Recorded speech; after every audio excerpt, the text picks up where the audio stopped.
Okay, that's it. You have now made a crafted market tote that you paid maybe, let's see, $12.99 for the fabric and another $15. So you maybe paid 30 bucks for it, but you did it yourself and you designed it yourself. So here's the last step.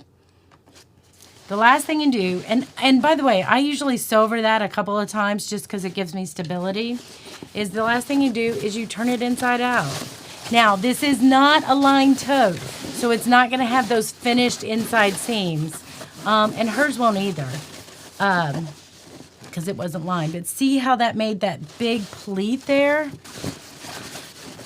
That big box bottom? That's what that 3-inch corner did for us, right? So there's your tote with your handles, do.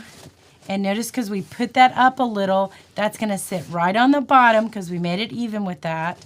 And you now have a beautiful crafted market tote. Congratulations.